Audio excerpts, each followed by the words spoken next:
Bonjour amis téléspectateurs, ravi de vous retrouver. Excellent réveil à tous ceux qui viennent de nous rejoindre. J'ai envie de vous dire merci d'être là. On est heureux de vous accompagner jusqu'à 9h30 avec différentes thématiques. Entre autres, on ouvrira un volet santé ce matin dans notre matinale où nous parlerons de la Semaine nationale de la prévention instaurée par le ministère de la Santé tout récemment, donc toute une semaine du 5 au 11 où les institutions et les établissements de santé vont travailler de concert et sous le thème justement de la prévention pour une meilleure santé. Agissons maintenant, c'est le slogan retenu pour cette première du genre, donc cette initiative louable dont on parlera ce matin avec la présence parmi nous de la coordinatrice et présidente du comité d'experts chargé de la prévention des infections associées aux soins. Alors il s'agit du professeur Wahiba Amhis qui me rejoindra dans un instant pour en parler.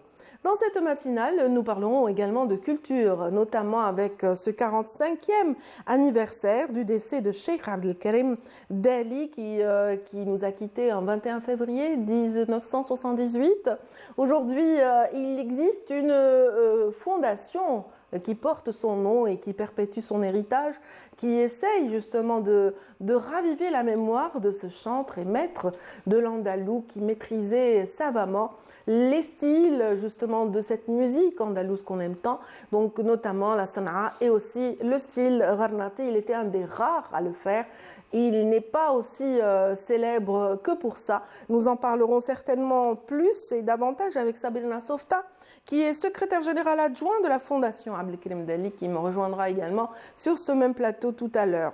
Bien sûr, dans cette édition, nous aurons aussi l'occasion de retrouver nos amis de l'équipe de Bonjour d'Algérie, Siam Kennouch, qui, elle, nous parlera de la symbolique des arbres. On s'approche de plus en plus du printemps, donc pourquoi ne pas parler de Dame Nature et aussi de toute la symbolique qui entoure les arbres.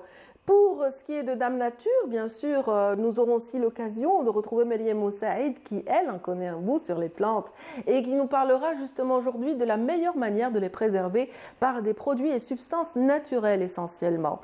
Et bien sûr, dans un tout autre registre, nous retrouverons Aïda Meshri qui nous parlera de certains aspects psychologiques très importants pendant cette période d'examen que vivent justement parents et élèves.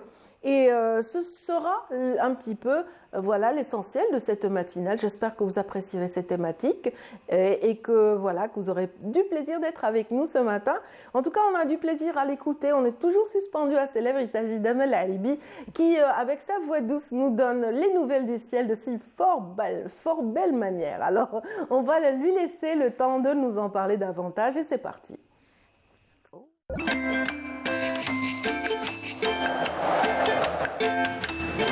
La météo vous est présentée par Mobilis.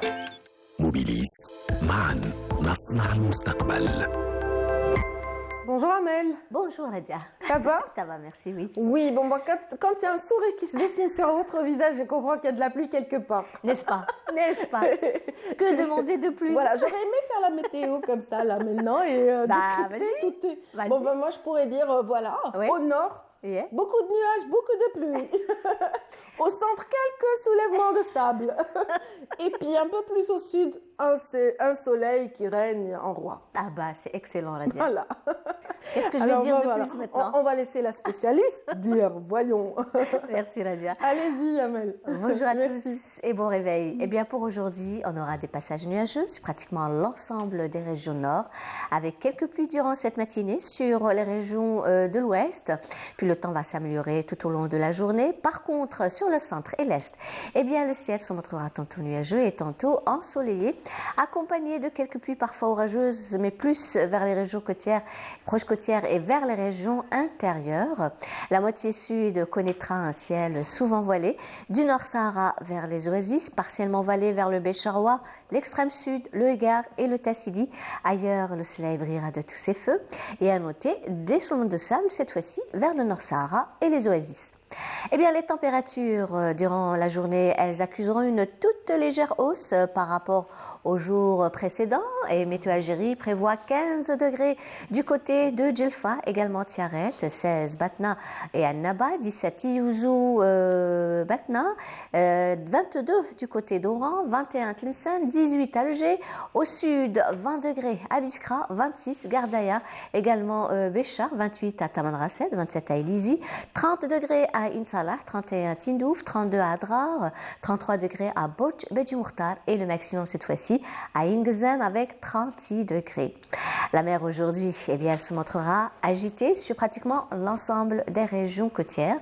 Des vents qui vont arriver jusqu'à 50 km/h sur les côtes centre et est de secteur ouest à sud-ouest sur les côtes centre et ouest à nord-ouest sur les côtes est et 20 à 40 km/h sur les côtes est et les vents seront de secteur sud-est. Et comme toujours, on termine ce bulletin avec l'éphéméride. Pour aujourd'hui, eh bien, le soleil se couchera vers 18h46. Et pour davantage d'informations, comme toujours, vous avez les sites de Météo Algérie. Passez une excellente matinée avec la suite des programmes sur Bonjour d'Algérie et à tout à l'heure midi.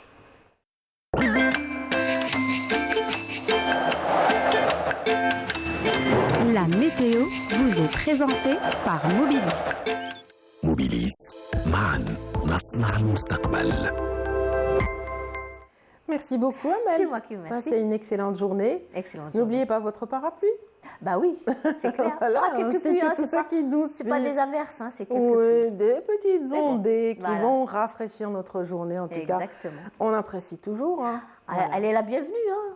Ah, elle est la bienvenue. Et surtout pour Dame Nature qui en a vraiment un grand Exactement. besoin et les agriculteurs qui certainement seront heureux justement d'accueillir cette pluie. En Oui, tout cas, surtout. on est très heureux de vous accueillir ce matin et pour vous prouver cela, on va vous offrir tout de suite une chanson, un très beau duo de Hamza Namira ainsi que Amin Babylone qui reprennent un des titres de Kamel Messaoudi de fort belle manière. On va les écouter ensemble et je suis sûre qu'Amel, ici présente, sera ravie. Ah bah oui, Voilà. c'est sûr. Et c'est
On s'incline à la mémoire de Kamal Messaoudi, auteur de ces paroles poignantes, reprises justement par nos artistes Hamza Namira et Amin Babylone dans cette belle interprétation en duo. Donc deux artistes à la grande sensibilité également et qui redonnent vie à ces chansons, ce répertoire notamment.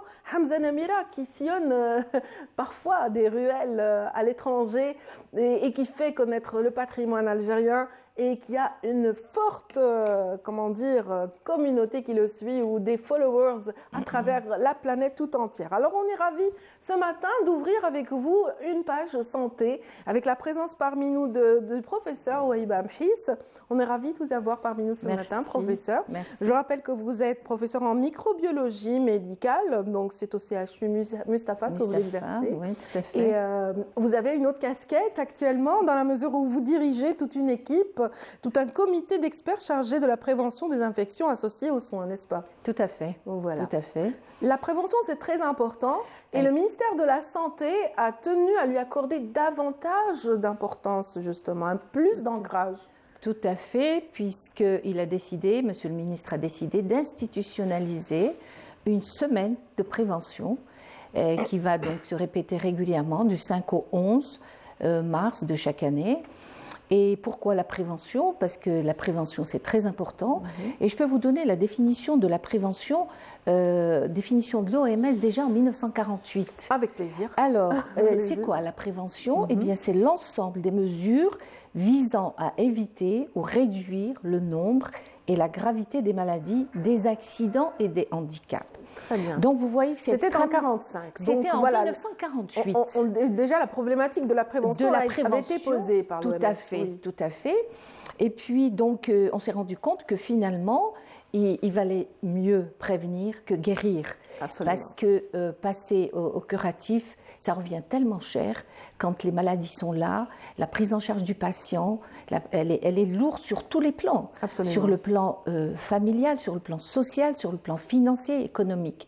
Donc, ce qui est intéressant, et c'est ce que font pas mal de pays donc, développés, c'est plutôt agir en amont, c'est-à-dire intervenir dans la prévention. Et la prévention, même si au départ on a l'impression que ça coûte de l'argent, mais les retombées sont énormes. Sont extraordinaires. Les retombées sont extraordinaires, tout à fait. Vous parliez d'action à l'instant, effectivement, on va rappeler le thème retenu pour cette première initiative qui va dans le sens de l'action justement, la prévention pour une meilleure santé. Agissons maintenant. Agissons maintenant, oui.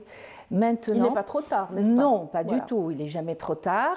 Et je pense que maintenant, nous avons les connaissances suffisantes, nous avons les expertises suffisantes, nous avons les finances aussi qui vont nous permettre d'organiser tout cela et de, disons, lutter contre toutes ces maladies, infections, handicaps.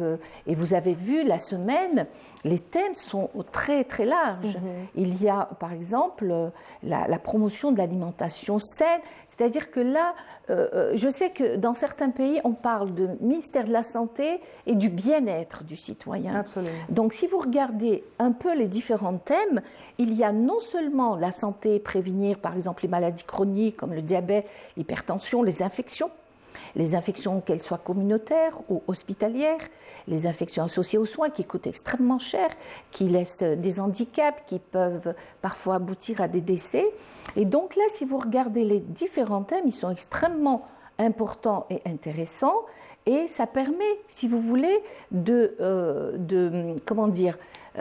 passer en revue donc absolument tout ce qui tourne autour du citoyen algérien, tout ce qui tourne autour de sa santé, comment améliorer sa santé, comment faire pour que ce citoyen s'épanouisse, parce que quand on est en bonne santé et physique et mentale, on devient un citoyen, disons un citoyen responsable, un citoyen qui peut construire aussi pour une société. Voilà, qui peut construire un pays, voilà, une nation. Voilà, œuvrer en tout ce à fait, sens, effectivement. Tout à fait, c'est-à-dire que maintenant, il faut penser aux citoyens algériens et tout faire pour qu'ils soient en bonne santé, pour qu'ils aient une bonne santé mentale, pour qu'ils fassent du sport, pour qu'ils s'épanouissent et de manière à pouvoir bâtir une nation forte. Voilà, le mot-clé, prévention. Prévention, lorsqu'on y pense, justement, professeur Amhis, on a en tête vaccination, par exemple, en amont. On a en tête hygiène, par exemple. Exactement. Ça aussi, ça préserve la santé publique. On a aussi, comment dire... une consommation rationnelle des médicaments, par exemple. Tout à fait. Donc, là, par exemple... Ça fait partie des thématiques qui ont été retenues cette année. Oui, c'est les thématiques. Alors, c'est la thématique donc, de l'hygiène et la santé. Et là, il y a dedans l'hygiène générale, l'hygiène des mains, les TIAC, l'hygiène de l'environnement, la lutte. Et vous avez les infections associées aux soins qui posent un véritable problème de santé publique chez nous. Au niveau de notre comité, on est en train de faire un travail vraiment très approfondi. On a rédigé des référentiels de manière à aider les soignants à trouver toutes les réponses, les protocoles dans ces référentiels. Ils n'ont pas besoin d'aller chercher ailleurs des référentiels français, américains ou autres. Nous avons les nôtres. Nous avons un premier référentiel qu'on a publié en 2015 sur l'environnement du patient parce que normalement, on est obligé d'offrir un environnement propre à nos patients.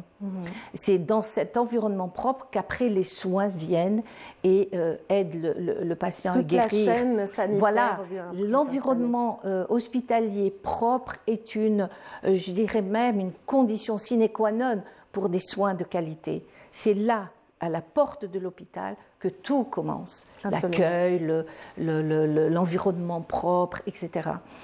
Moi, j'ai envie, vous avez parlé de 2015, vous avez commencé à travailler de concert en cette année, mais moi j'ai envie de dire aussi qu'il y a eu énormément d'enseignements durant la pandémie dernière, pandémie de Covid, où les médecins, les professionnels de la santé publique ont appris à travailler ensemble, et pas seulement eux.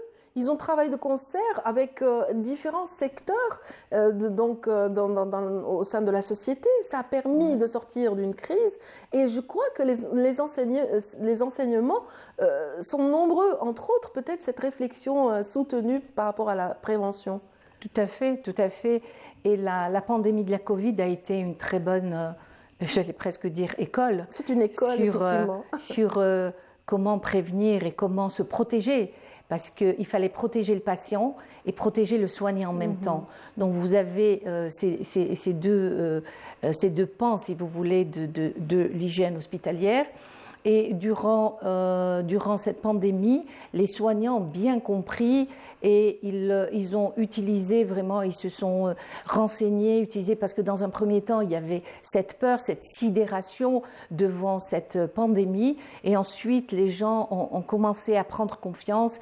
Ils ont compris qu'en se protégeant, il n'y avait pas de risque, en se lavant les mains, en se frictionnant à la solution hydroalcoolique, en portant les tenues adéquates, et en isolant les patients, on pouvait lutter contre parce que le problème qui se posait à l'époque, c'était la transmission à l'intérieur de l'hôpital. Donc éviter les infections associées aux soins et la contamination par ce virus. Et il y avait aussi isoler le patient de manière à le soigner sans risque pour les soignants. Professeur Amhis, vous me tendez une belle perche parce que j'ai envie d'ouvrir une parenthèse. Ça me travaille depuis quelque temps. En fait, il y a eu cette propagation, une belle campagne, certes, de prévention contre la grippe cette année, mais elle est due aussi à un relâchement. J'ai l'impression que l'Algérien a la mémoire courte, le citoyen a la mémoire courte, tous ces gestes barrières, tout cet acquis, tout cet apprentissage est en train de un petit peu de partir, Tout dans à la fait. mesure où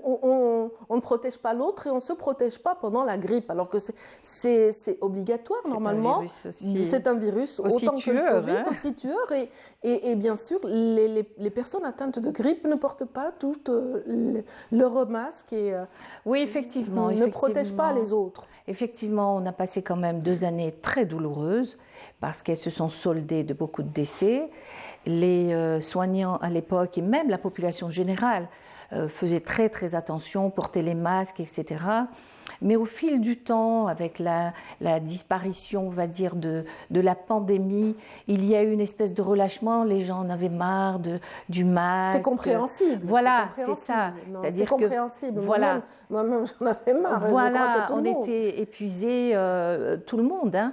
Mais ce qu'il y a, c'est que c'est ça dans la prévention, il faut répéter, dire attention. C'est pour ça que Monsieur le ministre a institutionnalisé cette semaine de prévention de manière à ce qu'il n'y ait pas de relâchement, qu'on en parle tout le temps. Et cette semaine, c'est en fait une semaine phare pour, disons, amener les gens à penser prévention, etc. Les médias, les journaux, il y a des conférences, tout est prévu dans cette semaine, des conférences pour sensibiliser les gens, mais cependant, ça doit être fait toute l'année. Absolument. Ça veut dire que dans nos structures de santé, il faut absolument qu'il y ait tout le temps de la sensibilisation des soignants, des visiteurs également. Les visiteurs aussi sont une population cible qu'il faut prendre en charge. Parlons donc de cette semaine de sensibilisation pour laquelle les institutions et tous les établissements de santé sont concernés. Donc, tout le monde va contribuer à cet effort de sensibilisation pour un ancrage de la culture de la prévention chez nous. Donc, ça se passera comment? Parlez-nous-en justement. Alors, j'aime bien le mot culture et ça, c'est un mot que j'adore. Pourquoi? Parce que la prévention, on doit l'intégrer dans notre comportement quotidien. Ça veut dire que la prévention, ça n'est pas quelque chose à laquelle je pense à un temps donné. Non, la prévention, ça doit devenir une culture et on doit changer notre comportement de manière à agir tout le temps dans le sens de la prévention. Absolument. Donc voilà l'importance, si vous voulez, de cette... Et ce qu'il y a, c'est que pendant cette semaine... Il y aura différentes actions et activités au sein de toutes les structures. Alors oui, par rapport à cette question, il y a une instruction que j'ai là devant les yeux et Monsieur le ministre a instruit donc les walis, pour les walis et les directeurs généraux des institutions pour information, et il a instruit tous les directeurs d'hôpitaux des différents établissements pour exécution. Alors, qu'est-ce qu'on entend par exécution? L'exécution, c'est organiser des conférences, sensibiliser, faire des portes ouvertes, essayer de toucher toutes les tranches, si vous voulez, ou toutes les populations, que ce soit les soignants, que ce soit les visiteurs, que ce soit même le personnel de l'administration. Donc, essayer de informer au maximum et aller au plus loin de l'information par rapport... Bien sûr, en investissant aussi les médias. Tous les médias vont contribuer. Les médias ont un rôle extrêmement important. Tous les médias confondus vont participer à cet effort. Tout à fait. Vous avez un rôle immense parce que vous touchez quand même en une émission, je ne sais pas combien de millions d'Algériens. Et donc, c'est important de leur passer le message et de leur dire que la prévention, ça doit devenir notre quotidien. Ces espaces sont les vôtres dans la mesure où vous êtes les véritables acteurs et les plus nobles, je dirais, dans la mesure où vous protégez le citoyen. Vous êtes là pour travailler, veiller au grain, pour qu'on vive bien et dans de bonnes conditions. En tout cas, c'est un travail de coordination entre professionnels de la santé, mais aussi avec d'autres secteurs, c'est-à-dire que le ministère de la Santé travaillera de concert pendant ces 5 jours, 5 ou 6 jours, je ne sais pas, du 5 au 11. Du 5 au 11. Du 5 au 11, donc ça fera 6 jours à peu près. Donc, avec différents secteurs, l'agriculture, le commerce, l'industrie, l'environnement, l'énergie, tous ces efforts vont permettre justement de cultiver toute cette pensée. Tout à fait. D'ailleurs, l'OMS parle maintenant du One Health. Ça veut dire qu'on n'est pas un citoyen, un être humain tout seul sur cette terre, mais il y a tout l'environnement, c'est-à-dire les animaux, l'agriculture, l'environnement, etc. Donc, on doit tous travailler dans le même sens, de manière à améliorer les conditions de vie du citoyen algérien. C'est pour ça que je parlais de santé et de bien-être. Le bien-être, c'est quoi? C'est quand vous sortez à l'extérieur, que vous avez des rues qui sont propres, qui sont fleuries, des forêts qui sont bien entretenues. Déjà, le fait de voir ce paysage, ça permet déjà de diminuer le stress quotidien du citoyen algérien. Et c'est pour ça que, en fait, la santé ne peut pas travailler toute seule. La santé, c'est souvent le ministère de la Santé, comment dire, est le réceptacle des conditions extérieures. Absolument, tout à fait. Ça veut dire que si l'environnement n'est pas correct, si l'industrie alimentaire n'est pas aux normes. Tout à fait, si l'industrie alimentaire, si par exemple on prend les yaourts qui sont trop sucrés ou les boissons qui sont trop sucrées, après nous allons il y a des retombées sur la santé. Voilà, tout à fait, les diabétiques, c'est qui va les prendre en charge. Après, c'est la santé. Si vous avez un environnement qui n'est pas salubre, les gens ils vont attraper des infections, les citoyens vont attraper des infections. Ensuite, qui c'est qui va les récupérer pour les soigner? C'est la santé. Donc, si vous voulez, la santé, c'est le réceptacle de tout cela. Et la santé ne peut pas travailler toute seule. Oui. Il faut que l'environnement, l'agriculture, toutes ces... Voilà, l'agriculture, c'est important aussi, que les légumes et fruits qu'on consomme soient de qualité, qu'ils évoluent avec justement les substances qu'il faut et dans de bonnes conditions. En tout cas, à fait. Hier, en se parlant au téléphone, vous et moi, on a évoqué aussi l'effort consenti par justement le ministère de l'Énergie, à l'effort justement de protéger contre les dangers du monoxyde de carbone. Tout à fait. Et c'est vrai que Sonelgaz a joué un rôle très très important de prévention et de santé publique ces derniers temps. Tout à fait. Là aussi, Sonelgaz est intervenu justement pour prévenir, pour informer, pour sensibiliser les gens sur les dangers des comment on appelle ça, des radiateurs, des chauffages de mauvaise qualité qui peuvent être, d'autant plus que l'oxyde de carbone, c'est un gaz qui est inodore. C'est-à-dire meurtrier. Oui, c'est un gaz tueur. Et le fait de ne pas le sentir, c'est comme ça que les gens meurent.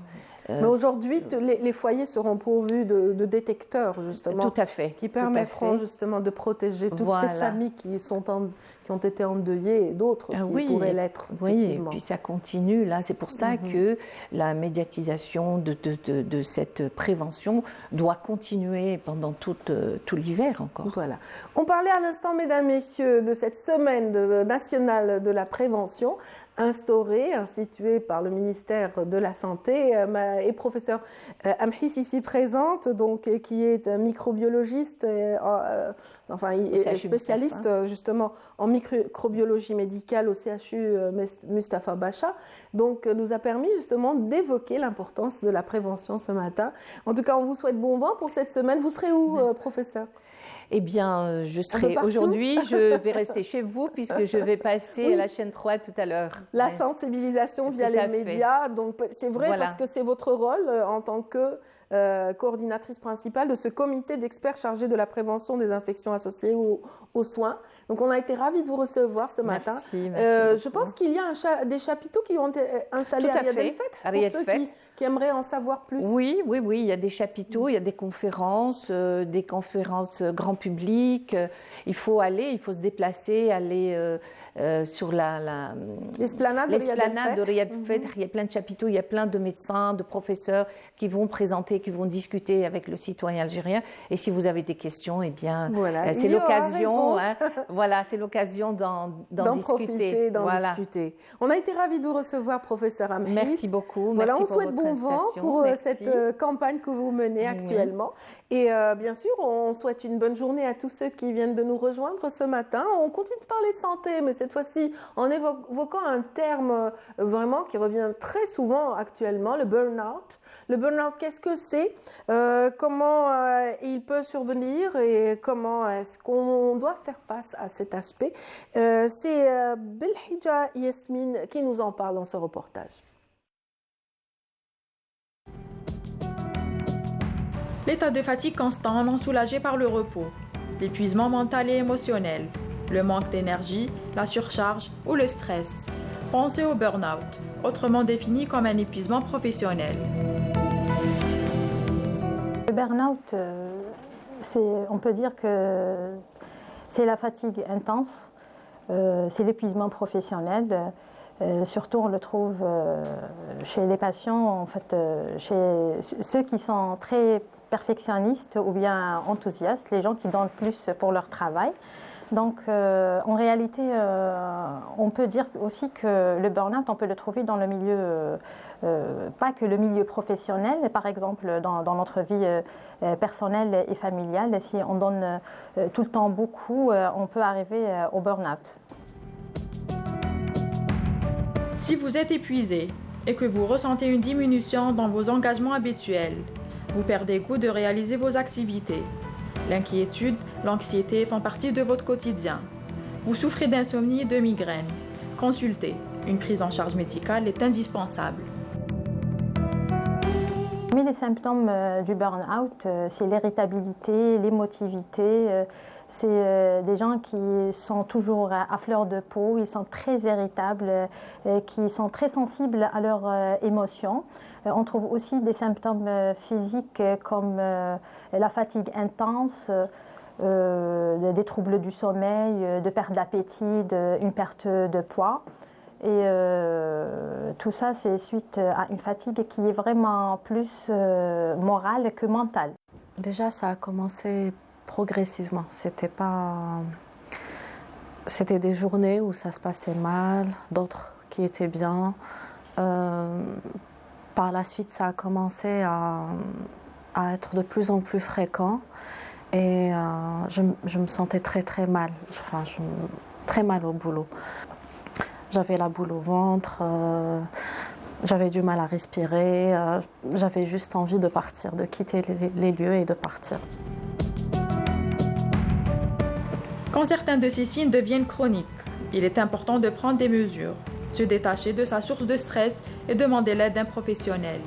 Une thérapie vous apprendra comment vous libérer du stress et à le prévenir. Ce qui est très dur, c'est que je sens que je suis dans un environnement très toxique. Je ne suis pas la seule à en souffrir au travail. Donc, c'est le stress du boulot que, on va dire, je ne sais pas si ça se dit, que je ramène à la maison et que ça se transmet. Que je transmets à tout le monde, tout mon entourage. Voilà. Justement, moi, ce que je vous propose, un accompagnement. Justement, c'est une période difficile de votre vie. On va commencer par prendre un congé. Votre cerveau a besoin de se reposer. Oui. Donc, on prendra un congé pour un moment et on verra aussi s'il n'y a pas de troubles associés pour essayer d'éliminer tout ça.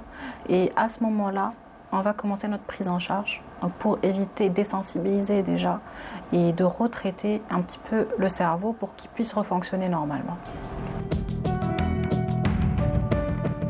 C'est un processus qui évolue dans le temps.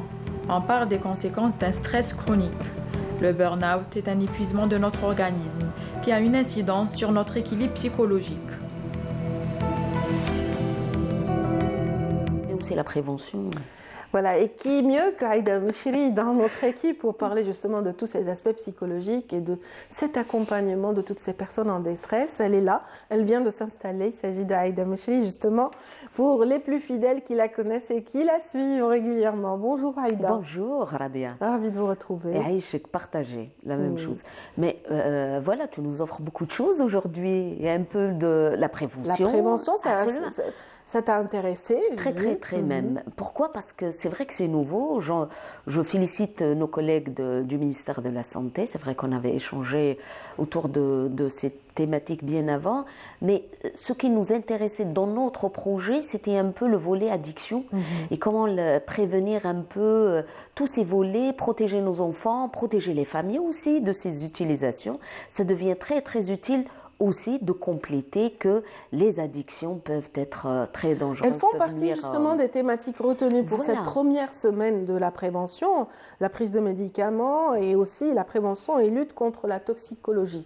C'est vraiment pris en charge. Et ça englobe plusieurs volets et j'encourage les familles pour qu'ils puissent vraiment se déplacer pour mieux voir un peu ces dangers des écrans, des dangers de jeux, du net, dans la consommation aussi, tous ces volets. C'est vrai que l'addiction aux écrans provoque des troubles neurologiques que les gens ne soupçonnent pas, des troubles de la vue, un attachement aussi. Et puis aussi cette addiction. Voilà, à tout ce monde virtuel qui fait que, voilà, on peut retrouver nos enfants qui décrochent, tout ce qui peut être l'école, qui décrochent de la vie. Hein. Voilà, tout ce qui est cette dynamique familiale, l'échange, cette relation. Et puis on retrouve des enfants qui sont plutôt dans leur coquille, qui s'isolent de plus en plus, qui peuvent vraiment nuire à leur bien-être, comme l'a bien précisé absolument. À la recherche de ce bien-être, je crois que voilà, il faut qu'on travaille tous pour qu'on puisse vraiment inviter, revenir à se ressourcer et à trouver justement ce cadre familial, social, professionnel qui peut nous donner l'équilibre qu'il faut. Là où on donne et on reçoit dans l'échange et dans la dynamique, on peut vivre des moments très difficiles, mais aussi comment se ressourcer pour rebondir et puis voilà, retrouver un peu notre énergie, retrouver l'équilibre après. Et ça peut être une bonne source pour éviter aussi le burn-out dont on parlait dans le reportage. Moi, je trouve que c'est très, très intéressant. On n'en a pas beaucoup parlé. Hein. Le burn-out, c'est une thématique extrêmement importante. Je vais te dire pourquoi. Il y a quelque chose qui nous fait vivre. Il y a quelque chose comme ça dans l'air qu'on peut sentir chez les professionnels, chez les gens autour de nous. Une déprime, un détachement. On ne s'intéresse pas. Il n'y a pas un intérêt particulier. Quand on fait quelque chose, on ne le fait pas avec cœur. Et rapidement, on dit, et on est dans ce discours qu'avant, on avait plus de force, plus d'engagement. On pouvait mieux réaliser les choses, que ce soit dans l'enseignement, dans tout ce travail artistique, ces produits artistiques, on peut le dire aussi dans le soin, dans tout ce qui nous entoure.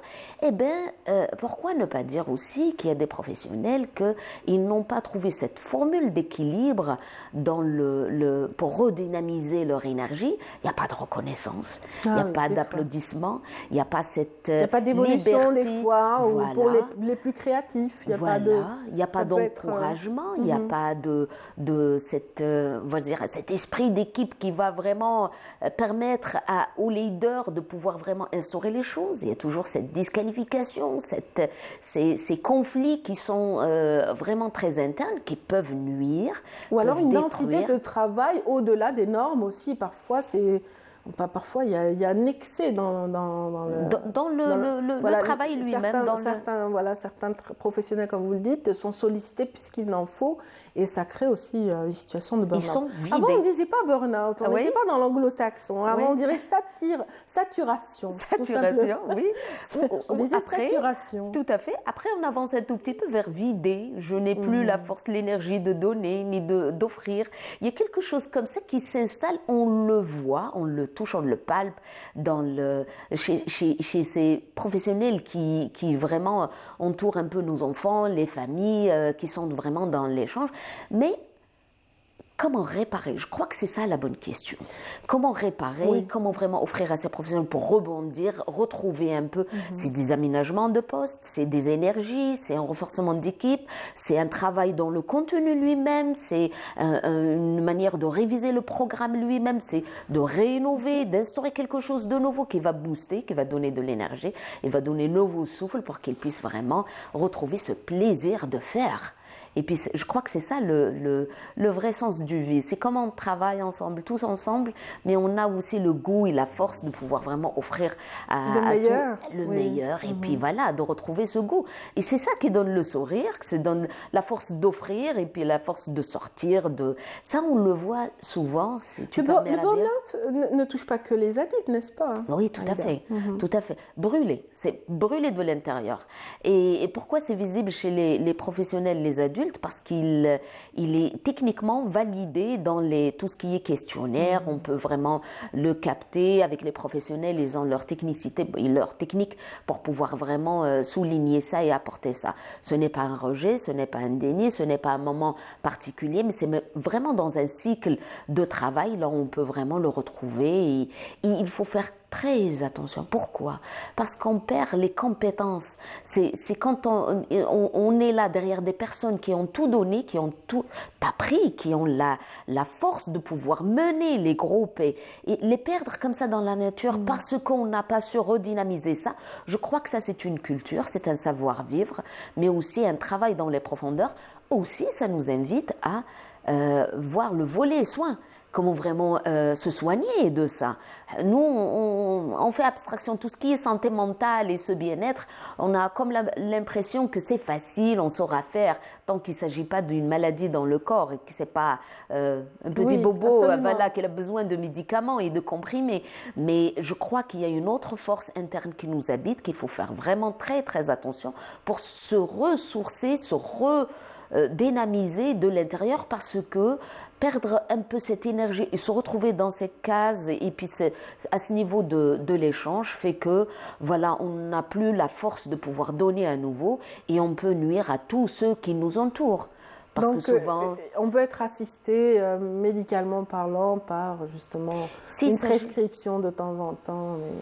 Bien sûr, sans abus, mais il faut pas craindre, c'est ce que vous dites. Absolument, absolument. Il faut vraiment réfléchir parce que dans les profondeurs, pour se guérir de ça, il peut revenir à quelque chose qui va nous donner le goût pour rebondir. Ceux qui ont la chance de retrouver les ressources dans toutes les activités, mais aussi les professionnels qui les entourent, ça c'est, on dirait, c'est beaucoup, beaucoup mieux. Mais ne pas rester seul, surtout s'il y a quelque chose de très toxique dans l'air, s'il y a des conflits comme ça qui s'installe, ça ne fera qu'empirir et ça ne fera que nuire encore à ces personnes qu'il faut vraiment protéger et vraiment les gagner à nouveau. Très bien. Donc je disais tout à l'heure que ça pouvait aussi atteindre les étudiants, les écoliers, des personnes beaucoup plus jeunes, beaucoup plus fragiles, notamment par exemple pour des classes d'examen où là on parle juste des examens tout simplement. Moi je dirais tellement qu'ils ont de l'énergie, ce sont des jeunes qui ont les ressources à fond. Moi je dirais comment ils vont détourner un tout petit peu cette force. Au lieu que ça soit dans la construction, le travail, le contenu, c'est dans le décrochage, c'est dans tout ce qui peut être extra scolaire. Donc voilà, on peut retrouver des enfants qui peuvent réussir et merveilleusement bien des activités, mais dans le contenu lui-même, il y a quelque chose là où ça ne marche pas. Pourquoi on revient à cette thématique? Parce que vous savez, dans la période des examens, et puis voilà, dans cette phase, il y a beaucoup de signalements autour de ces feuilles blanches. Il y a toujours des signalements, il y a des situations de détresse, il y a un appel qui est très différent de ces mamans, de ces pères, de ces adultes qui dénoncent, qui sont derrière une demande d'aide pour pouvoir vraiment ramener leurs enfants, ramener ces jeunes à revenir à ce cadre de travail. Vous savez, aujourd'hui, si on n'a pas la force de réparer, que ça soit, on parlait un peu dans ses compétences, mais si on n'a pas la force de réparer, il y a quelque chose qui va revenir, il y a quelque chose, voilà, dès que l'événement se présente, on reviendra au même facteur, aux mêmes données. Vous voulez dire, et confronté à la même situation, cet enfant va aussi perdre ses moyens encore et encore. Donc, il a besoin d'aide finalement. Voilà, parce qu'il y aura beaucoup d'agressivité dans l'air, il y aura les fugues. Là, on a pris un peu l'habitude aujourd'hui de signaler autour de ces enfants par peur, parce qu'ils n'ont pas réussi, parce qu'ils n'ont pas pu faire et décrocher et vraiment accrocher les bonnes notes, eh bien, ils vont faire le contraire pour fuir, pour éviter, pour ne pas, voilà, dire, se retrouver face à face par rapport à ces punitions, par rapport à ces attitudes très négatives de la part des parents. On revient à ces thématiques pour les souligner aujourd'hui, pour prévenir aujourd'hui, pour dire qu'il faut que ça change. Il faut que ça change parce que ce n'est pas, on le veut comme ça, ce n'est pas uniquement dans le verbe, mais ce sont des compétences aussi dans le contenu. Si aujourd'hui on ne s'arrête pas pour expliquer à ses parents que voilà, un enfant face à une feuille blanche, face à un rejet, face à une mauvaise note, face à un 0, c'est une question, un point d'interrogation qui nous invite à retrouver les modalités pour pouvoir l'aider. Qu'est-ce qui ne va pas? Pourquoi ça ne marche pas? Si on parle de stress, moi je crois qu'on en a beaucoup parlé dans cette gestion de stress, comment vraiment aider les élèves scolarisés. On a apporté beaucoup de propositions, étant donné qu'on parle de la relaxation, de ces méthodes de révision, de ces outils pédagogiques, de ce cadre de révision qu'il faut vraiment prendre le soin de le pratiquer avec nos enfants dans l'alimentation, le sommeil, tout ça. Ça ne suffit pas. Pourquoi ça ne suffit pas? Parce que on a comme frôlé quelque chose, mais sans qu'on puisse vraiment vivre l'événement lui-même avec force et puis aider nos enfants à réparer. Ce n'est pas parce qu'on a terminé le premier trimestre que c'est rentré dans l'ordre qu'on va vraiment plier la page et avancer en avant avec voilà, vitesse, sens oui, c'est un combat quotidien pour les parents. C'est un combat, oui, mais aussi c'est des techniques qu'il faut s'arrêter. Si aujourd'hui, on va revenir un tout petit peu voilà, pour mieux ouvrir et pour mieux apporter d'éclairage. Si aujourd'hui je n'ai pas cette force mentale pour pouvoir vraiment vivre cette partie plaisir qui peut me permettre de fuir un moment, ça veut dire cette force qui va me permettre d'imaginer que je peux manger quelque chose de très délicieux, que je peux me retrouver dans un endroit vraiment agréable, que je peux me retrouver dans un voilà, en voyage ou dans un cadre voilà, qui peut m'offrir beaucoup de choses. Cette force mentale de l'intérieur, cet exercice mental de l'intérieur, c'est cette force qui va me permettre, face à ce moment de stress, d'utiliser un tout petit peu ces outils pour que je puisse vraiment apaiser, réfléchir un peu à diminuer un peu ces idées négatives qui sont très très fortes et puis se ressourcer un tout petit peu, reprendre. Faire appel à ses souvenirs, c'est important, ou se projeter aussi dans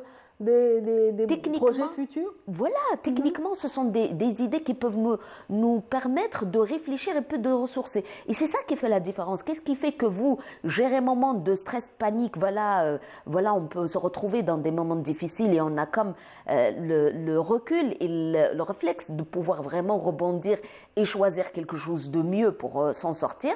Il y en a d'autres là où ils baissent les bras, voilà, ils peuvent ni marcher, ni parler, ni prendre stylo pour reprendre, ni retrouver cette force de l'intérieur pour vraiment continuer l'épreuve. Ce n'est pas la fin du monde. Ils sont en perte d'énergie. Voilà. Donc voilà, je crois que voilà, on a trouvé un tout petit peu le point commun dans tout ce qu'on a abordé depuis le début. C'est comment vraiment trouver cette force et puis s'exercer bien avant. Permettre à nos enfants de s'exercer pour retrouver ces énergies, de l'assurance, mais avoir confiance, ce n'est pas la fin du monde, ce n'est qu'un exercice. Et à partir de là, c'est vrai qu'on parle de nos enfants et les petits qui n'ont pas de force pour pouvoir rebondir, mais on parle surtout de ces adultes qui ne font que se revivre, offrir la même chose de la même manière.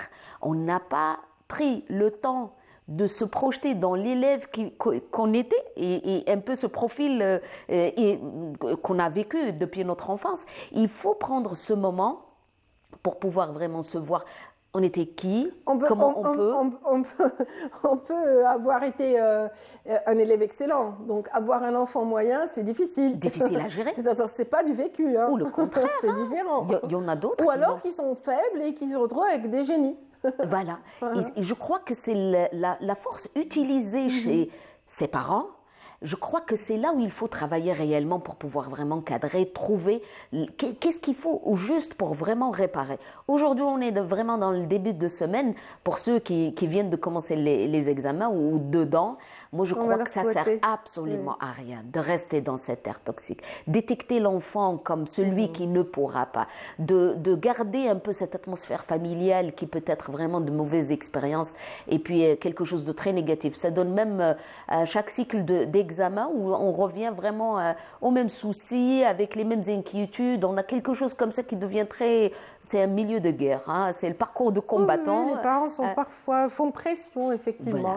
Voilà, je crois que voilà, on peut placer de mots, réfléchir doucement, trouver les bonnes formules juste pour inviter nos enfants à retrouver justement cette force de l'intérieur, leur permettre vraiment de s'exercer et puis d'avoir cette force de l'intérieur pour qu'ils puissent vraiment accrocher.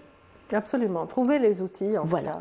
Et puis aujourd'hui, je crois qu'il y a plus d'outils pour pouvoir vraiment accompagner. Il y a des livres, il y a des cours particuliers, il y a des profs qui sont disponibles, il y a Internet, il y a beaucoup d'outils pour que ça puisse aider vraiment l'enfant. Je crois qu'il faut vraiment travailler comme ça doucement dans la réparation et juste voir dans les deux façades de la médaille comment vraiment aider l'enfant, mais comment s'aider soi-même et puis revenir à nos propres compétences. J'ai envie de dire que quand la crise est importante, n'hésitez pas à faire appel à un spécialiste, à un connaisseur. Les psychologues sont un peu partout et vraiment on a vraiment toute une belle brochette dans chaque ville et dans les structures sanitaires. Absolument, il n'y a pas que ça, mais c'est que c'est nouveau. Il y a un peu les coachs. Aujourd'hui, on peut retrouver où c'est les professionnels qui peuvent aider, accompagner les enfants, accompagner les mamans aussi, dans différents cadres. Je crois qu'il faut vraiment sortir. Il faut sortir un peu de tout ce qui peut être conflictuel, tout ce qui peut être, un moment difficile comme ça, et puis voir de près comment on peut aider un enfant. S'il n'a pas de trouble d'apprentissage, s'il n'a pas un malaise ou quelque chose de somatique, et puis je crois qu'il faut vraiment revenir à ses compétences pour lui permettre, très jeune, de vivre un peu cette anxiété et ces moments de pression pour qu'il puisse vraiment apprendre à gérer ça par le souffle, par la respiration, par le mental, par l'exercice, par cette estime de soi, pour qu'il puisse vraiment porter son cartable comme ça avec force. Et puis voilà, faire le premier pas qui va donner bien sûr le bon chemin dans le cursus scolaire, Inch'Allah. On l'espère, vraiment on l'espère de tout cœur pour chacun des enfants qui appréhendent justement cette période d'examen. On a été ravis justement d'en parler avec Aïda. Merci beaucoup pour cet éclairage. J'espère que les familles qui nous suivent ce matin en ont profité. Et on leur souhaite bon courage, parce que parents et élèves affrontent ensemble justement les examens.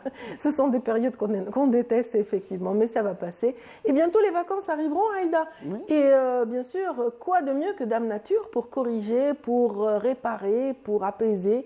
Et bien sûr, le printemps arrive à grands pas et les arbres, pourquoi ne pas toucher au jardinage, à quelque chose de manuel, essayer un petit peu de découvrir la beauté de ce geste qui apportera aussi à l'environnement tout un apport considérable. Alors on a justement, c'était une petite transition pour vous annoncer que dans un petit instant, on va parler des arbres, on va parler des plantes, avec notamment Siham Kennouch, mais également Mariam Moussaïd qui vont me rejoindre dans un instant. Mais avant, on va découvrir les vertus d'une plante qu'on utilise, une plante aromatique qu'on utilise au quotidien. Mais connaissez-vous vraiment les véritables vertus de cette plante, le laurier? C'est ce que va vous dire tout de suite Mariam Moussaïd. Le laurier est une espèce d'arbuste à feuillage persistant de la famille des lauracées. Les feuilles, de forme lancéolée, alternées coriaces, à bords ondulés, sont foncées sur leur surface supérieure. Le laurier fait partie des symboles de la cuisine méditerranéenne. En condiment, les feuilles sont habituellement séchées et entrent dans la composition du bouquet garni, des sauces et des bouillons. Le laurier est le symbole d'Apollon. Selon Ovide, Daphné, nymphe de la mythologie grecque, qui fut le premier amour d'Apollon, le fuyait et allait après une longue poursuite être rattrapée. quand, au dernier moment, son père, le dieu fleuve, la métamorphose en laurier. Dès lors, Apollon en fait son arbre et le consacre au triomphe, au chant et à la poésie. Utilisé en cuisine et en médecine, le laurier est aussi un arbre ornemental que vous pouvez très bien avoir dans un pot, sur votre balcon, à portée de main.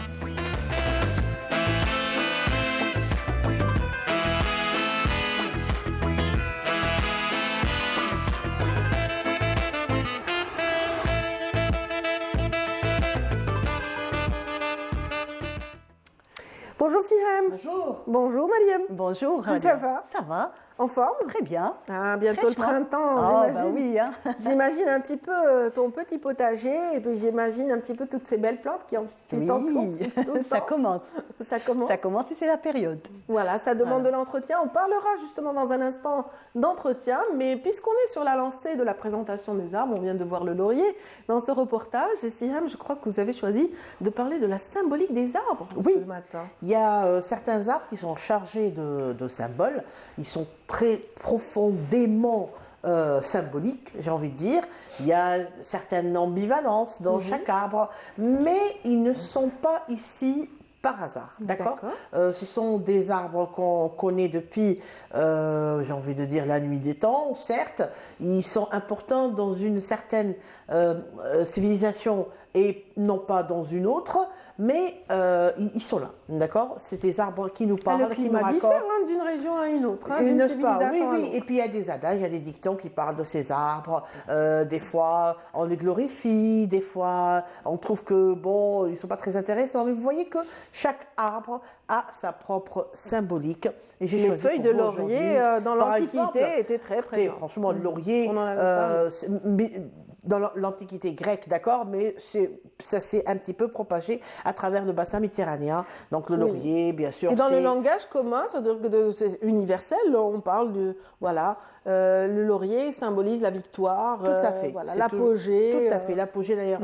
Il y avait toujours ce diadème de laurier qui orne tous les rois grecs, même des rois berbères, ils avaient ce genre de diadème. Et même si le diadème n'est plus, mais dans le langage, il y est toujours. Et oui, on dit baccalauréat ou alors lauréat, lauréat, laurier. Donc le langage est là. En tout cas, j'ai pour vous aujourd'hui, on va commencer avec une belle image des fleurs qu'on va bientôt voir, n'est-ce pas? S'ils ne sont pas déjà, tout à fait. Ce sont les amandes. S'ils ne sont pas déjà fleuris, ils ont commencé. Ça commence à fleurir, bien sûr. donc c'est la saison. Et l'arbre est l'amandier, très répandu dans nos zones, donc dans le tel, mais dans les zones rocheuses, là où il y a et très célèbre arbre du Japon. Donc il faut dire que le laurier symbolise la virginité, la douceur, tout ce qui est caché, tout ce qui est pur et beau. Parce que c'est blanc. Et les fleurs sont blanches. Fait. Donc c'est un arbre de pureté, un arbre de bon augure. Et chez nous, on dit, il y a une petite histoire qui dit qu'il y avait un homme qui avait deux femmes, une au nord et une au sud, et il ne pouvait se déplacer au nord que lorsque l'amandier fleurissait. Alors sa dame, celle du nord, voulait absolument revoir son mari. Alors elle arrosait l'amandier avec de l'eau chaude. Du coup, elle fleurissait avec la fleurie. Et elle lui a envoyé justement un petit morceau, une poignée de fleurs, des poignées de fleurs donc de cet amandier. Et il est arrivé, il a trouvé que non, c'était pas encore la saison. Alors il y a cet adage qui dit Rariti biya ya noir al-lawz. Voilà. D'accord. Mais il y a une autre légende qui raconte qu'un mari épris de son épouse qui a voulu, parce que c'était pas une région qui était enneigée, qui a toujours rêvé de voir la neige, et à défaut de lui offrir cette vue de la neige, a planté des amandiers qui ont fleuri à un moment donné, donnant l'illusion de cette vallée. Donc toute blanche et enneigée, c'est beau.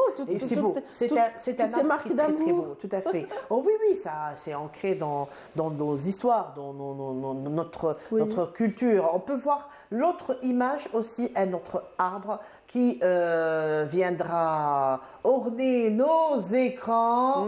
Voilà. Alors, il arrive tout doucement. Et le voici. Lui, c'est un chêne.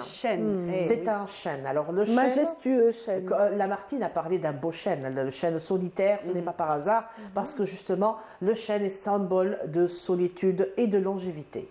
Donc, c'est le symbole de solitude et de longévité. Quand vous voyez un chêne, il est rare que vous voyez plusieurs en un seul endroit. Donc, il pousse généralement seul.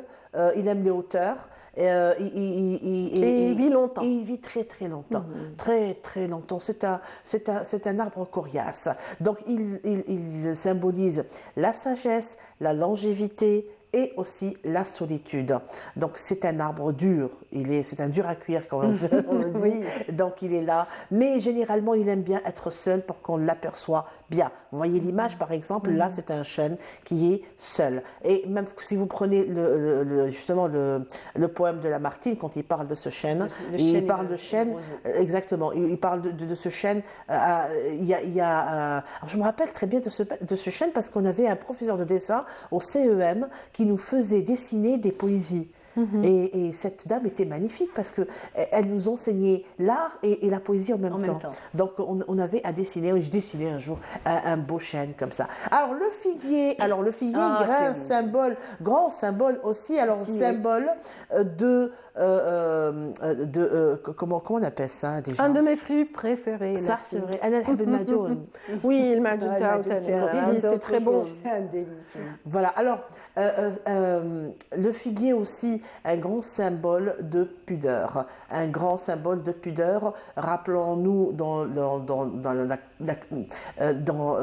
la culture, j'ai envie de dire, la culture biblique, Adam et Ève mettaient ou portaient des feuilles de figuier. Donc à la Renaissance, tous les tableaux pour signifier ou par parler justement quand il dessinait, un grand peintre quand il dessinait, et quand il dessinait justement pour symboliser donc cette pudeur, il fallait une feuille de figuier. Je pensais que c'était la vigne, donc c'est le figuier finalement souvent. C'est le figuier. Parce qu'elle est plus grande la feuille de figuier. Oui, voilà. Plus grande que celle plus coriace, aussi plus coriace. Donc le figuier, pureté. Alors nous avons le mûrier. Alors le mûrier qui est un grand symbole aussi d'amour et un symbole aussi de longévité et de fertilité. Alors, pourquoi? Il y a une histoire d'amour qui se cache derrière. Il y a la question qui se dit pourquoi les murs sont rouges? Pourquoi les murs sont rouges? Parce qu'on fait rouge brun, d'accord? Donc, on dit que les murs avant étaient tout blancs. Et un jour, il y a eu l'histoire d'amour de Piram et Thisbé. Donc, c'est une légende d'amour, une histoire d'amour babylonienne qui a fait que c'est un petit peu le début de ça Roméo sent et le sacrifice quelque part. Là. Oui, ils se sont sacrifiés justement pour leur amour.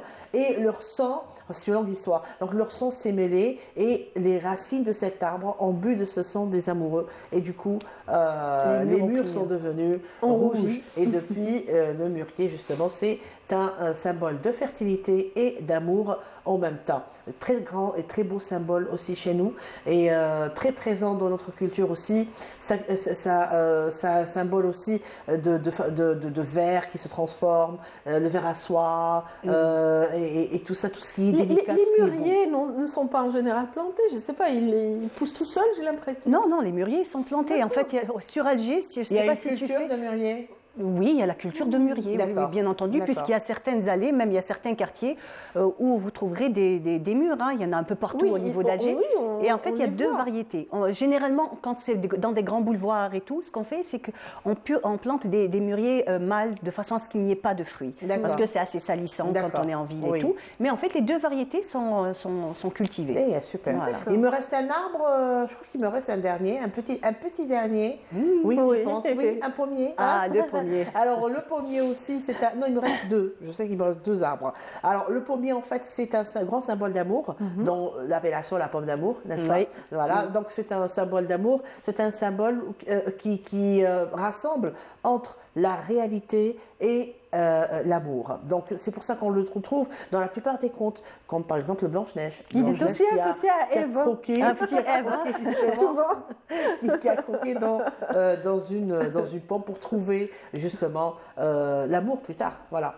Donc le cyprès, pour finir. Le cyprès, on dit chez nous sarwal. Alors le cyprès, il y a un adage algérien qui dit saroula, la donne la galla, parce que bon, elle ne vous donne pas vraiment de l'ombre, et il n'y en a pas de fruits forcément, mais dans la symbolique littéraire et poétique, et le dessin aussi, parce que c'est des écoles. Alors le cyprès, en fait, ça symbolise l'éternité et ça symbolise le lien entre le ciel et la terre, parce que tu es là. Hein, c'est long, un cyprès, c'est long. Et ça symbolise aussi, surtout, la vie après la mort. D'ailleurs, au Vatican, par exemple, les papes, à leur mort, on leur confectionne des cercueils en cyprès. Parce qu'en fait, c'est un bois imputrescible. Et tout à fait. Oui. Et ça explique aussi pourquoi on trouve beaucoup de cyprès dans les cimetières. Donc c'est une vie éternelle, une vie après la mort. Voilà, c'était tout. Partir du terrestre vers les cieux. C'est ça. Parfait. Sauf que, en fait, pour parler du cyprès, c'est vrai que peut-être qu'il ne donne ni ombre ni fruits. Par contre, c'est un habitat pour les oiseaux. Pour les oiseaux. Oui, voilà. Faut pas toujours. On a toujours tendance un petit peu à penser oiseaux, un peu les écureuils. On veut des fruits, on veut. Qu'est-ce que ça donne à l'homme? Voilà, exactement. Mais pour les animaux, il y a aussi cette belle faune qui en a besoin. Qui a besoin d'espace pour vivre. Tout à fait. Ben voilà, alors les arbres, leur culture, leurs symboles, j'ai hâte de... Et avec Myriam, on va voir leur entretien. Moi, je prends mon jus et je t'écoute. Et il y aura une leçon sur les entretiens. Alors, qui dit printemps, dit petits insectes qui vont commencer un petit peu à sortir, à envahir nos jardins. Donc aujourd'hui, j'ai envie de parler et surtout de vous donner quelques petites astuces, comment faire ses propres produits phytosanitaires, mais pas chimiques, tout à fait, tout ce qu'il y a de plus naturel, bio. Et en fait, ce qu'on va faire, c'est qu'on va partir de choses très simples, des choses qu'on va trouver dans notre cuisine, de façon à ne pas se prendre la tête, parce que je sais que c'est pas toujours évident de tout trouver. Donc, on va commencer déjà par l'ail. D'accord, Radia. Oui, alors là, qui n'a pas d'ail dans sa maison, c'est pas possible. Donc, qu'est-ce qu'on fera? C'est que effectivement antiseptique. Et en fait, pour les pucerons, c'est un excellent répulsif pour les pucerons. Donc, ce qu'on fera, c'est qu'on prendra 2 ou 3 gousses d'ail qu'on mettra dans 1 litre d'eau. On laissera macérer toute la nuit. On filtrera le lendemain. On mettra ça dans un pulvérisateur. Et après, on pourra pulvériser sur toutes les plantes qui ont des pucerons, que ce soit les pucerons noirs ou les pucerons verts. Ça va être vraiment l'invasion en ce moment. Dès que les températures vont commencer un petit peu à remonter, ça va être les pucerons qui vont commencer à attaquer toutes les cultures en général. Mais bon, je parle de maison. Après, pour quand on a des jardins, on a des quantités beaucoup plus grandes. C'est une autre méthode. Il faut savoir que la lutte biologique existe et même en Algérie, donc il y a certains instituts qui font entre autres l'élevage de petites coccinelles. Donc on peut aller apprendre ces coccinelles et les mettre dans les champs. Voilà. Donc ça c'est une manière. Donc elle protège la coccinelle. La coccinelle elle est très vorace de tous les pucerons. Donc, quand on met ça dans un jardin ou dans un pré, les coccinelles vont se régaler des pucerons. Éradiquer les parasites. C'est un porte-bonheur. J'en ai trouvé 2 hier sur ma terrasse, dans mes plants. C'est bien, oui, j'étais heureuse. Et de bon matin en plus. Je me dis, quel beau présage. Ça revient. À un certain moment, ils ont disparu, les coccinelles. Mais en fait, là, je suis en train de elles sont en train de revenir. Et c'est un très bon signe parce qu'en fait, ça veut dire qu'il n'y a pas autant de produits chimiques. Exactement. C'est réellement un signe de bonne santé. Quand on les voit, c'est que les produits phytosanitaires ne sont pas très utilisés. Et tant mieux. Ça veut dire qu'on est dans une culture bio. Voilà. C'est génial. C'est cool, hein? Génial. Voilà. Donc, alors on continue. On a vu de l'ail, on a vu de l'oignon. De l'oignon aussi, effectivement. On s'en sert aussi?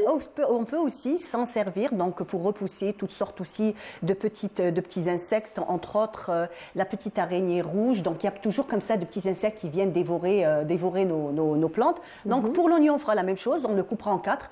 On gardera même ses feuilles. Ces feuilles seront utilisées. Donc on mettra ça à macérer. Donc le même principe que pour l'ail, macérer dans 1 litre d'eau pendant toute une nuit. On filtre, on met dans un brumisateur.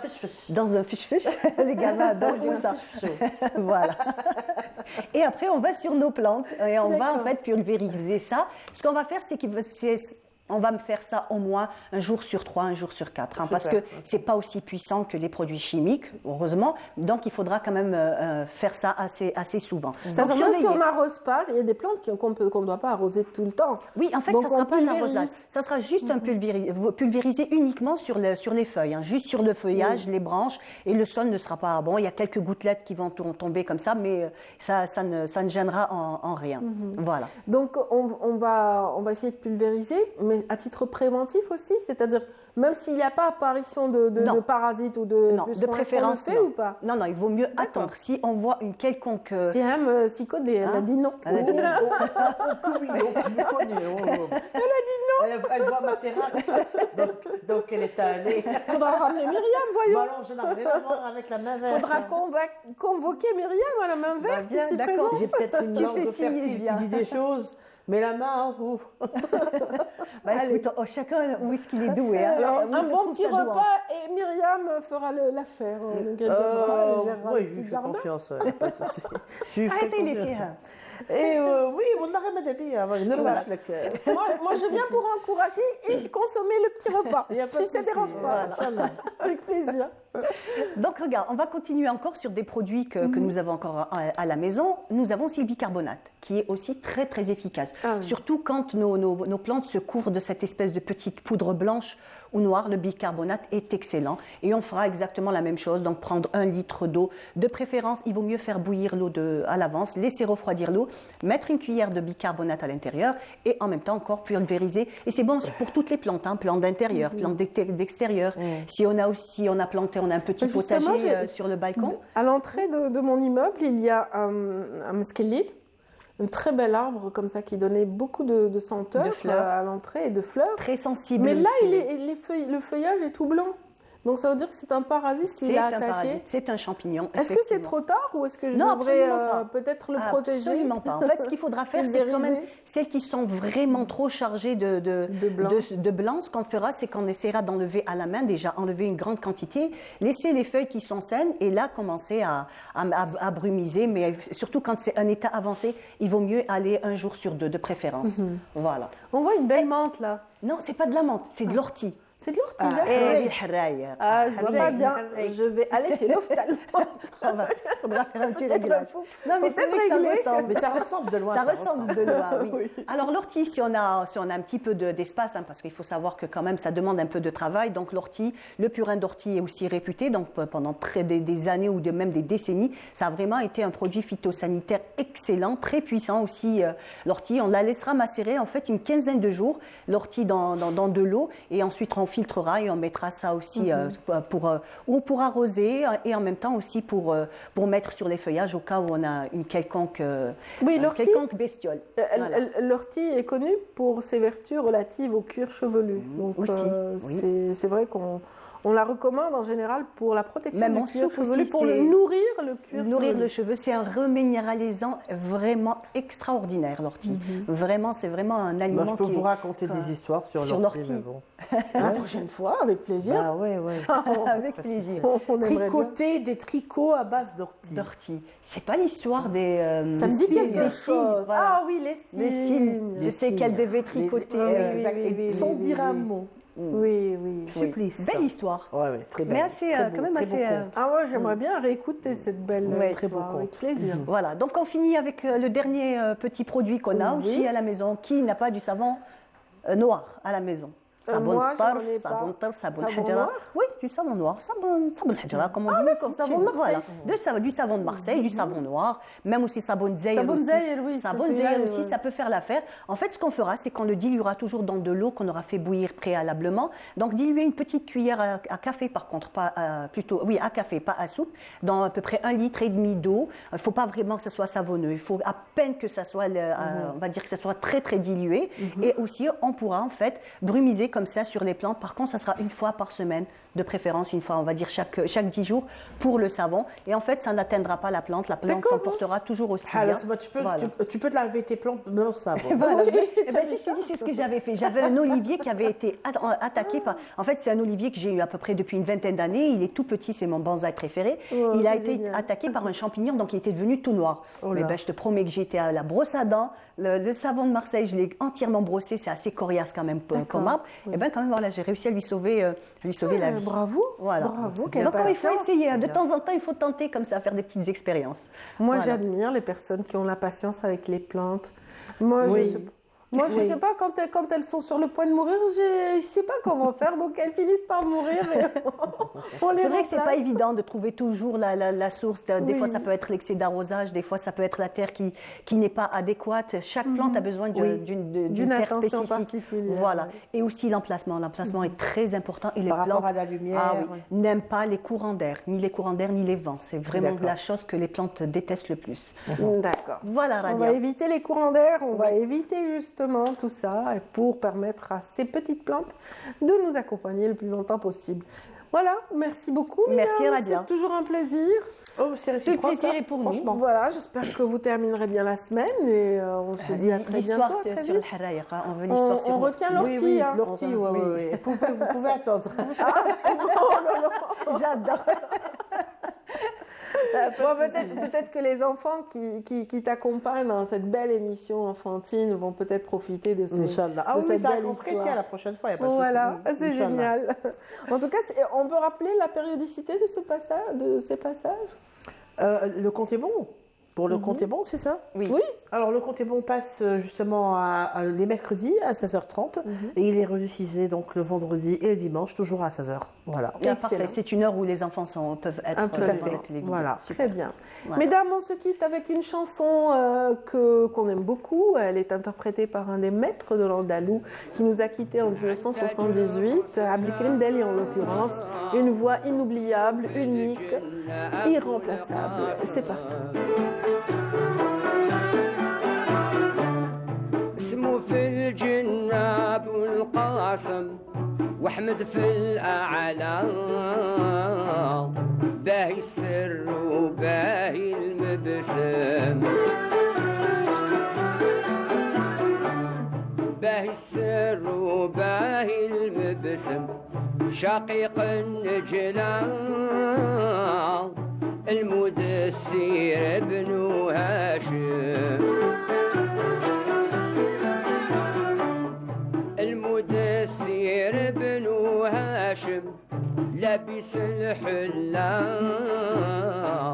صلى الله عليه وسلم سيد عباد الله صلى الله عليه وسلم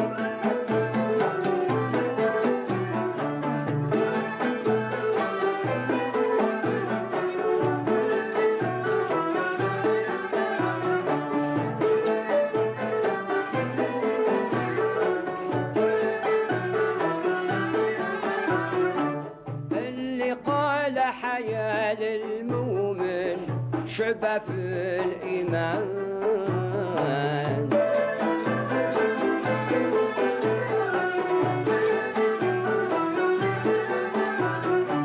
اللي قال حياة للأحسن واحسن بالأحسن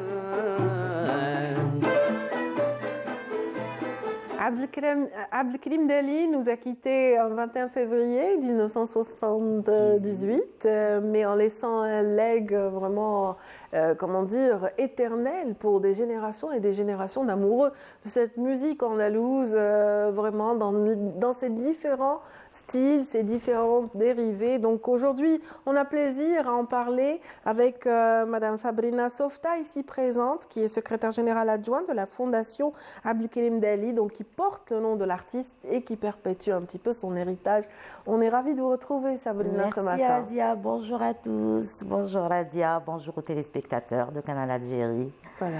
C'est une date anniversaire, bien sûr, 45e anniversaire de son décès. Depuis son décès, tout à fait, depuis sa disparition. Donc, comme à l'accoutumée, la Fondation Abdelkrim Dali je veux dire, faites cet événement chaque année et puis voilà, on y est. C'est une célébration qui permet aussi aux jeunes talents de se rappeler, ce maître qui était exceptionnel. Il avait vraiment beaucoup de choses d'exceptionnelles. Bon, déjà de son vivant, il a transmis beaucoup de choses parce qu'il était enseignant au Conservatoire d'Alger. Il a ramené à Alger, on va dire, la tradition musicale, l'andalou de Tlemcen. Le Rarnati. Donc, il a contribué à la connaissance du Rarnati au niveau d'Alger. Et le fait qu'il ait été professeur au conservatoire, conseiller et beaucoup de choses dans le domaine musical à l'époque. Donc, il a apporté tout ça. Et il a formé énormément d'élèves. Entre autres, on en connaît plein. Rizqallah Abdelkader Rizqallah, Nourdine Saoudi, que je salue au passage. Oui. Voilà, donc c'était ses propres élèves, je veux dire, et puis eux, à leur tour. Il leur a appris la juste mesure dans le chant. Et c'est pour ça que Nourdine Saoudi est parmi les meilleurs interprètes justement de cette musique andalouse, par cette voix suave qu'il pose, un peu comme le faisait Abdelkarim Dali, et qu'il conseillait tout le monde de le faire. Ils servent de, je veux dire, à leur tour, ils ont perpétué la tradition musicale de Abdelkarim Dali.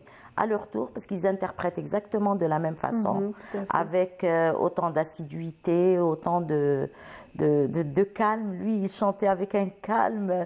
On n'avait pas l'impression qu'il fournissait un effort. Aucun effort, quelconque. sans effort. Voilà, chanter, tout à fait. Mais il avait la voix pour. Ben oui. C'est l'un des rares interprètes de musique andalouse qui pouvait se passer de microphone.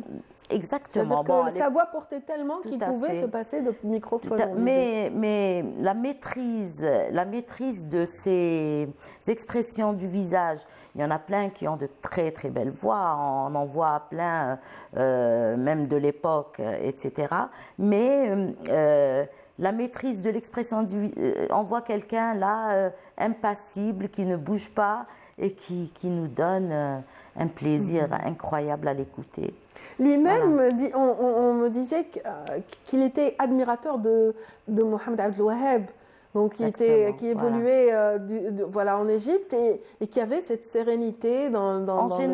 En général, tous les musiciens de l'époque, même s'ils faisaient partie de la musique andalouse ou chabi, s'inspiraient de Abdel Wahab parce que c'était quand même une référence de la musique arabe et ils voulaient tous allier la musique orientale à la musique. En fait, ça a la même origine, hein. La musique orientale. Je veux dire, vous allez trouver des modes ici dans le Rarnati, dans la Sanaa, etc. Vous les trouvez ici en Algérie. Et puis il y a d'autres modes qui sont de l'autre côté, comme Ras Doumeya. Comme voilà. Donc, en tout cas, à l'origine, Zerieb était devenu quand même d'Orient. C'est des musiques jumelles. Donc ils s'inspiraient tous, même les chanteurs chabi et tout, ils s'inspiraient de Abdel Wahab, de la musique orientale et tout, parce que l'origine est la même en fait. Ce qui était bien aussi chez Abdelkarim Dali, c'est qu'il maîtrisait autant le Rarnati que Sanaa, parce que tout à fait. Voilà, il a fait école aussi par rapport à ce style musical. Exactement. Et c'est pour ça que je vous ai dit, c'était la meilleure personne pour témoigner du Rarnati à Alger. Je veux dire, il était là, il était présent, il vivait à Alger. Et il était enseignant au conservatoire et il était issu du Rarnati. Donc du coup, voilà. Donc voilà, il maîtrisait les deux styles, si ce n'est pas tous les styles donc, de la musique, mais en fait surtout l'Haouzi, Sanaa, et aussi le Rarnati parfaitement. Donc, et la transmission a été systématique pour sa progéniture, ses enfants qui continuent de perpétuer aussi. Exactement, pour ses enfants, ses élèves. Tous ceux qui l'écoutent, hein, même ceux qui n'ont pas eu le plaisir, comme moi-même, qui n'ont pas eu la chance de le connaître personnellement, je veux dire, le fait de l'écouter. Ah bon, ça existe des gens qui ne connaissent pas Abdelkarim Dali? Écoutez, on m'a posé la question. Vous avez déjà passé un hit sur la chanson d'Al-Eid moi je le sais, mais je parle des générations toutes jeunes, les nouvelles générations. Voilà. Même celles-là, elles sont initiées parce que chaque célébration de l'Aïd, il y a cette voix qu'on n'oubliera jamais, donc qui résonne fort pendant ces célébrations. Exactement. En fait, il n'y a pas que cela, il a tout un répertoire et vraiment des chansons qu'il a laissées, qu'il a léguées. Et heureusement que votre fondation est là pour veiller au grain, pour perpétuer cet héritage. Tout à fait. Donc elle œuvre dans tous les domaines, on va dire, dans ce sens, pas seulement musical, mais je veux dire, il y a eu beaucoup d'efforts de la part de la Fondation pour créer une revue semestrielle, mais c'est une revue interne à la Fondation et qui justement relate le parcours de Abdelkrim Dali, bien entendu, mais relate aussi le parcours de plusieurs artistes. Voilà. Il y a des interviews, etc. Donc elle perpétue, si on veut, elle met en valeur toute la musique traditionnelle qui était autour de Abdelkrim Dali et voilà. En fait, nos origines. Absolument. Vous avez cité cette revue semestrielle, donc à l'initiative justement de la Fondation. Cette revue sera présente lors de cette célébration du 45e anniversaire du décès de Abdelkrim Dali. Tout à fait, tout à fait. Donc, il y a un numéro qui sort justement parallèlement à la célébration. Non, il n'y a pas un numéro qui sort. C'est des numéros comme c'est semestriel. Donc ceux qui sont déjà ils seront exposés, ils seront en vente.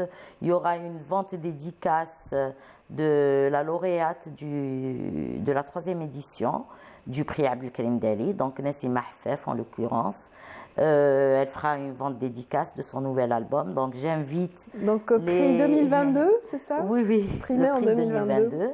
Donc j'invite les spectateurs, enfin ceux qui nous feront l'honneur d'être présents, de l'encourager. Voilà, donc c'était le deal qu'il y avait entre la Fondation. Et vous-même, vous l'avez encouragé en tant que Fondation dans la mesure où l'un des avantages de décrocher un premier prix Abdelkrim Dali, c'est d'être produit, d'avoir un premier d'être financé et accompagné. C'est ça le meilleur, voilà, effectivement. C'est exactement ça le prix. Ça permet un petit peu de booster le démarrage d'une carrière et c'est excellent. Tout à fait. Voilà, donc cette artiste sera présente, donc elle s'appelle Hafef. Nassima Hafef. Nassima Hafef sera aussi parmi la pléiade de chanteurs qui vont célébrer justement cet anniversaire. On va en parler dans un instant, on va écouter un son et puis on continuera cette discussion, Sabrina Softa.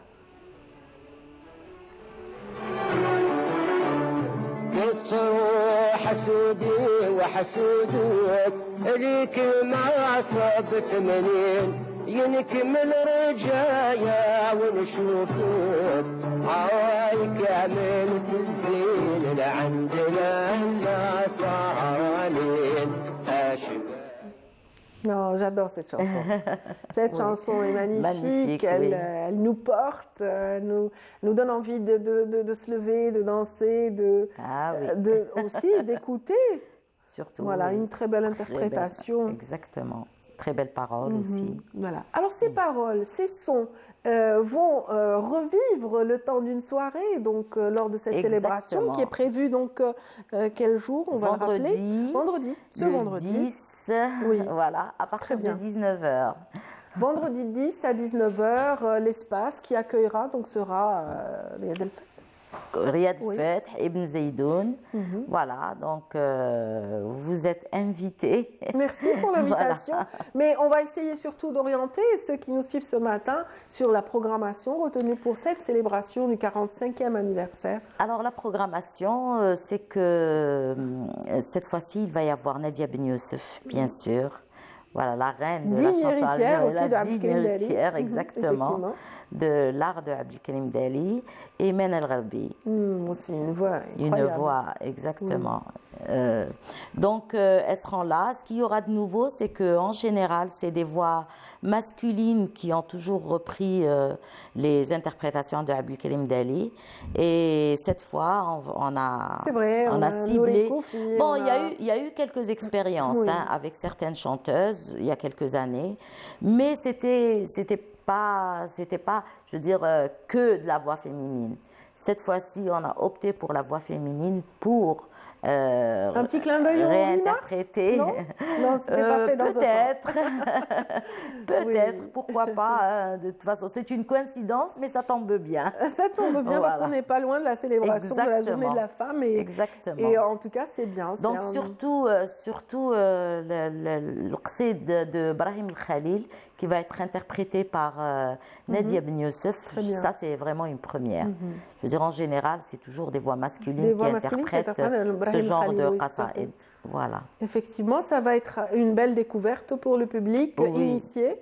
Exactement. Et même si vous n'êtes pas initié à cette musique, c'est l'occasion justement de l'apprécier avec deux excellentes justement interprètes de cette musique savante. Des voix uniques pour toutes les deux. Franchement, des voix uniques. Excellent. Voilà. Et bien sûr, sous la direction artistique de Najib Kateb. Très bien. Voilà, qui est.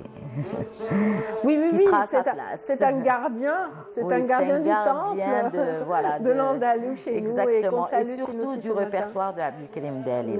Oui.